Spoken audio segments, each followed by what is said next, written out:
Hello guys, সবাইকে সালাম, নমস্কার। আপনাদেরকে স্বাগত আমার একটি নতুন ব্লগ ভিডিওতে। আমরা কিছুদিন আগে ঘুরে আসলাম বান্দরবনে।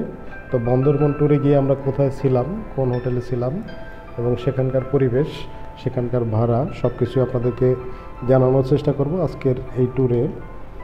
আমরা ছিলাম বন্ধুরা 5 জন। দেখুন, আমরা জাস্ট হোটেলের সামনে গিয়ে ব্যাগপত্র রেখে একটু সামনে বের হয়ে গিয়েছি। তো আমরা বেশ কয়েকটি হোটেল এখানে ঘুরে দেখেছি।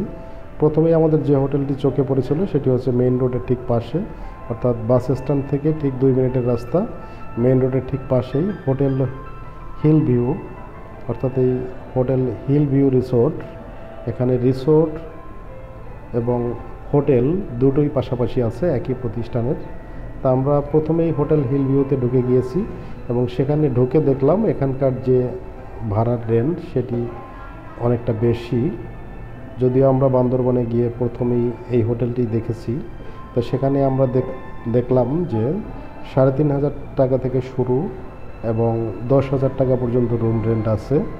আমরা বেশ কিছু ক্যাটাগরির রুম এখানে দেখলাম জাস্ট ক্যাটালগে।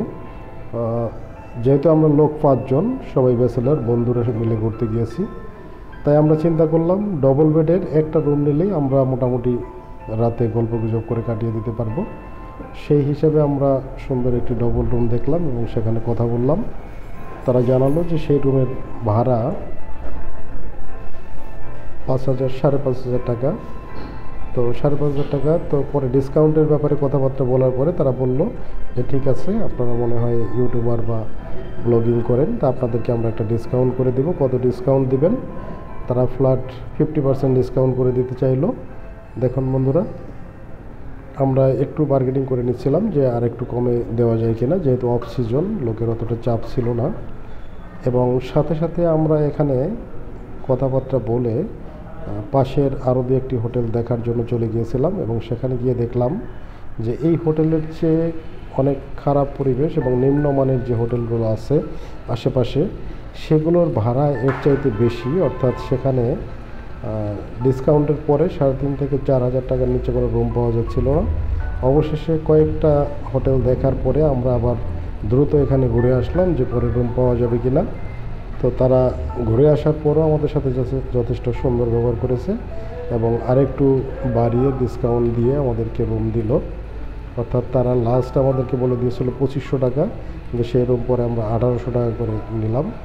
অর্থাৎ ডবল বেডের একটি রুম, 2টা খাট থাকবে, সাথে আরও কী কী থাকে আপনাদেরকে দেখাবো বন্ধুরা। আমরা এখন উপরে যাব মূলত রুমটি দেখার উদ্দেশ্যে। রুমটি দেখে আমরা অ্যাডভান্স করে উঠে পড়ব, যেহেতু এখানকার পরিবেশটা আমাদের ভালো লেগেছে।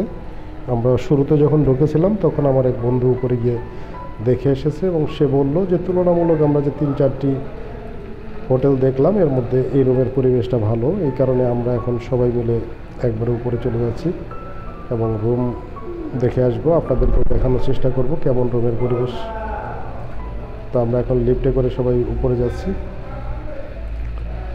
বন্ধুরা, আপনারা ঘুরতে গেলে অবশ্যই বাজেট ফ্রেন্ডলি হতে হবে, অর্থাৎ আপনি যেখানেই যাবেন একটু দরদাম করে দর কষাকষি করে নিতে হবে।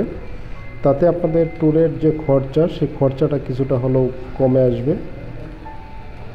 কারণ আপনি যদি কথাবার্তা বলে 5 টাকারটা 4 টাকা 3 টাকায় না করতে পারেন, তাহলে কিন্তু আপনার ট্যুরের খরচ অনেকটা বেড়ে যাবে। বুঝতেই পারছেন, আমরা যেহেতু সবাই সিঙ্গেল ঘুরতে গিয়েছি, তাই আমরা চেষ্টা করব এই ট্যুরে আমাদের বাজেট ফ্রেন্ডলি একটা ট্যুর দেওয়ার জন্য। অর্থাৎ আমরা সবাই ব্যাচেলার। দেখুন রুমের পরিবেশ, যদিও আমরা রুমটি কনফার্ম করে ফেলেছি, বাট আপনাদেরকে দেখানোর জন্য এখন ভিডিওতে একটু শ্যুট করে নিচ্ছি। রুমটা কিন্তু অনেক সুন্দর এবং গোছানো, বড় বড় 2টি বেড, এখানে একটি টি টেবিল দেওয়া আছে, সাথে সোফা সেট। ট্যুরে আসলে ঘুরে ফিরে রাতে থাকার মতো এরকম একটি রুমই যথেষ্ট। সাথে ব্যালকনি আছে, যদিও সামনে মেইন রোডের পাশে, তাই আমরা অবশ্য পিছনের ভিউটা নিয়েছি এবং পিছন থেকে ব্যালকনি থেকে দাঁড়ালে একেবারে পাহাড়ের ভিউটা দেখা যাচ্ছে, একেবারে অর্থাৎ প্রাকৃতিক যে ভিউ, সেই ভিউটাই আমরা পেয়েছি।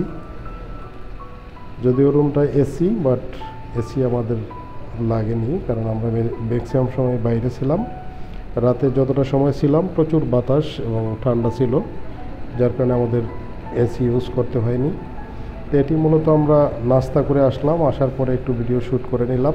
দেখুন সামনে দরজা পেরিয়ে বাইরে বের হলেই ব্যালকনি, এবং ব্যালকনি থেকে পিছনের সুন্দর একটা ভিউ কিন্তু এখানে দেখা যাচ্ছে।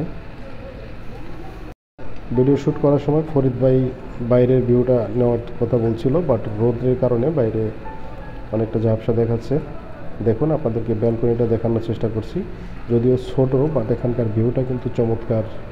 পিছনে একটি ফ্যাক্টরি এবং পিছনে যে বিশাল বড় পাহাড় দেখা যাচ্ছে, এগুলোই হচ্ছে ট্যুরিস্ট স্পট। বিভিন্ন দিক থেকে ঘুরে ঘুরে এখানে পাহাড় দেখতে যেতে হবে। তা আমরা হোটেল থেকেই অনেকটা পাহাড়ের ভিউ দেখে ফেলেছি। সকালে সূর্য ওঠা এবং পাহাড়ের যে সৌন্দর্য, সেটি আমরা এই হোটেলের ব্যালকনি থেকে উপভোগ করেছি। এখন নাস্তা করা শেষ, আমরা সবাই রেডি হচ্ছি। আমরা বান্দরবনের যে ভিউগুলো আছে, যে সুন্দর সুন্দর স্পটগুলো আছে, সেই স্পটগুলো ঘুরব।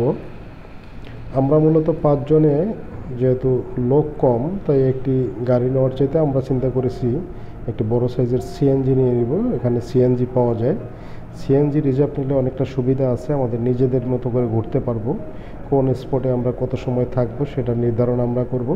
তো আমরা মোটামুটি রেডি হয়ে গেছি। দেখুন আমরা বাইরে, যেহেতু শীত আছে, তাই আমরা শীতের কাপড় চোপড় নিয়ে নিচ্ছি। আমাদের এই ট্যুরটি ছিল মূলত শীতের শেষের দিকে, তবে বাইরের সকালে এবং সন্ধ্যার পরে যে প্রচণ্ড ঠান্ডা পড়ে, এই কারণে আমরা মূলত শীতের কাপড় পরে একবারই বের হচ্ছিলাম। তো দেখুন আপনাদেরকে হোটেলের যে ভিউটা, রুমগুলো একটু দেখালাম। মূলত 1800 টাকায় এরকম সুন্দর একটি বড় রুম, এসি রুম চিন্তাও করা যায় না। বাট এখানে সকল সার্ভিস ছিল এবং এসিও আমাদের জন্য অ্যাপ্রুভ ছিল, আমরা ছাড়তে পারতাম, বাট আমাদের এসি তখন প্রয়োজন ছিল না। মূলত অফ সিজন, এসি লাগে না, এই কারণেই ভাড়াটা অনেকটা কমিয়ে দেয়, ডিসকাউন্ট দেখিয়ে দেয়। এটা হচ্ছে মেন দরজা, অর্থাৎ দরজা থেকে ঢুকলে হাতের ডান পাশে এটি হচ্ছে ওয়াশরুম এবং গোসলখানা, এবং এরপরে হচ্ছে রুমের অংশ, এবং শেষের দিকে ব্যালকনি। তো আমরা এখন সবাই রেডি, আমরা সবাই দরজা বন্ধ করে বেরিয়ে যাচ্ছি সামনের দিকে। এবং সামনে গিয়ে আমরা বাইরে গিয়ে গাড়ি ঠিক করতে হবে। তো বন্ধুরা একটু আপনাদেরকে দেখানোর চেষ্টা করছি। দেখুন রুমটা কিন্তু চমৎকার ছিল, আমরা খুব এনজয় করেছি। যেহেতু আমার এক বন্ধু বাথরুমে ছিল, যার কারণে বাথরুমটা আপনাদেরকে তখন দেখাতে পারিনি। একটু ছোট হলেও আপনাদেরকে দেখানোর চেষ্টা করছি। বাথরুম, ছোট একটি কমোড, বেসিন এবং গোসলের যে ট্যাপ, সেটি, ঠান্ডা গরম পানির ব্যবস্থা ছিল। আমরা সবাই অলরেডি গোসল করে নিয়েছি। এখন আমরা ঘুরতে বের হয়ে যাচ্ছি। বন্ধুরা আপনাদেরকে দেখালাম, আপনারা যদি বান্দরবনে ঘুরতে আসেন তাহলে হোটেল হিল ভিউ রিসোর্টে খুবই কম খরচে সুন্দর পরিবেশ, পরিষ্কার পরিচ্ছন্ন সুন্দর পরিবেশ, এখানে আপনারা থাকতে পারেন। এখানে থাকলে আপনারা খুব কমফোর্ট ফিল করবেন এবং রিজনেবল প্রাইজের মধ্যে খুব সুন্দর একটা পরিবেশ পাবেন, যেটা আমরা 2 দিন এখানে থেকে উপভোগ করেছি। এবং নিচে হোটেল হিল ভিউর সাথেই হিল ভিউ রিসোর্ট এবং রেস্তোরাঁ আছে। এখানে আপনারা চাইলে 3 বার খাওয়া দাওয়া করতে পারবেন, অর্থাৎ 24 ঘন্টায় হোটেলটি খোলা এবং খাওয়া দাওয়ার মানও ভালো। ধন্যবাদ।